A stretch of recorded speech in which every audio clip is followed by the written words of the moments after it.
തീർച്ചയായിട്ടും CPM-ന് തിരിച്ചടിയാണ്.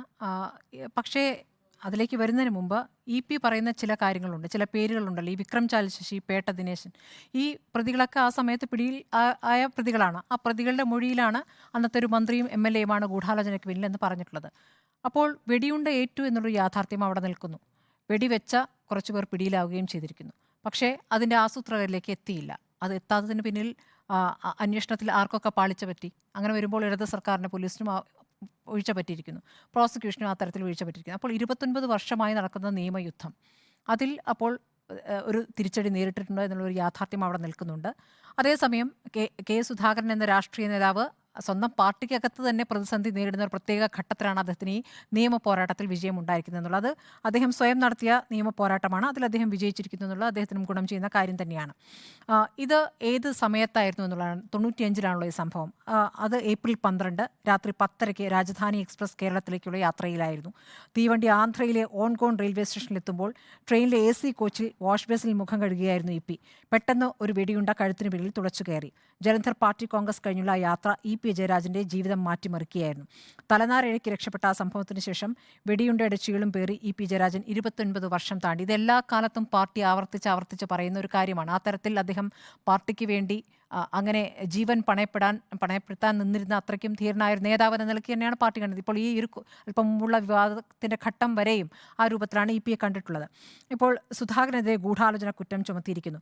അന്ന് എന്താണ് യഥാർത്ഥത്തിൽ സംഭവിച്ചിരിക്കുന്നത്? അവിടെ ഒരു വലിയ തോതിൽ തന്നെ കണ്ണൂരിൽ സംഘർഷങ്ങളുടെ ഒരു പ്രത്യേക സാഹചര്യം അവിടെ ഉണ്ടായിരുന്നു. എല്ലാ കാലത്തും RSS-ഉം CPM-ഉം തമ്മിലുള്ള സംഘർഷങ്ങളിൽ നിന്ന് മാറി പാർട്ടിയിൽ നിന്ന് പുറത്തേക്കൊരു നേതാവ് പോകുമ്പോൾ ആ നേതാവിനെ പ്രധാന ശത്രുപക്ഷത്ത് നിർത്തുന്നു. MV രാഘവൻ അങ്ങനെ ശത്രുപക്ഷത്ത് നിൽക്കുകയാണ്.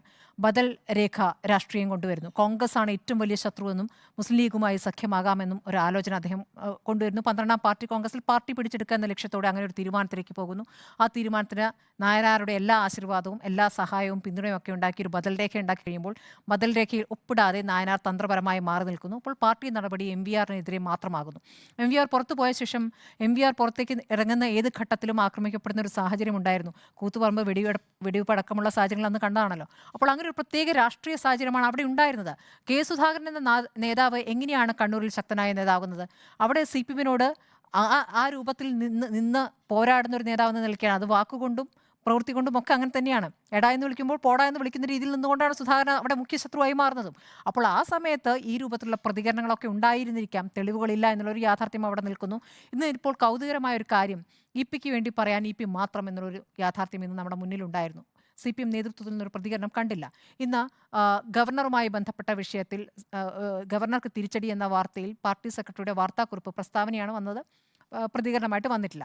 എന്നാൽ പോലും ഈ വിഷയത്തിൽ ഒരു വരി പ്രതികരണം പാർട്ടി സെക്രട്ടറിയിൽ ഉണ്ടായിട്ടില്ല. അപ്പം ഞാൻ മനസ്സിലാക്കുന്നത് നേരത്തെ BJP-യുമായി അദ്ദേഹം ചങ്ങാത്തത്തിലാകാൻ പോകുന്നു എന്ന ഘട്ടത്തിൽ ചില തെളിവുകൾ പുറത്തു വന്നത് പാർട്ടി ഗൗരവത്തോടെ തന്നെ കാണുന്നു. നമ്മൾക്ക് മുന്നിൽ ഇതുവരെ വന്ന നടപടികളല്ല, ഇനി അങ്ങോട്ട് കേന്ദ്ര കമ്മിറ്റി ചേരുന്ന സമയത്ത് ഒരു നടപടിയിലേക്ക് ഒരു പക്ഷേ പോയേക്കാം. ആ രൂപത്തിൽ EP ഒറ്റപ്പെടുന്നുണ്ട് പാർട്ടിയിൽ നിന്നതിൻ്റെ പ്രധാനപ്പെട്ട തെളിവായിട്ട് തന്നെയാണ് ഞാനതിനെ കാണുന്നത്.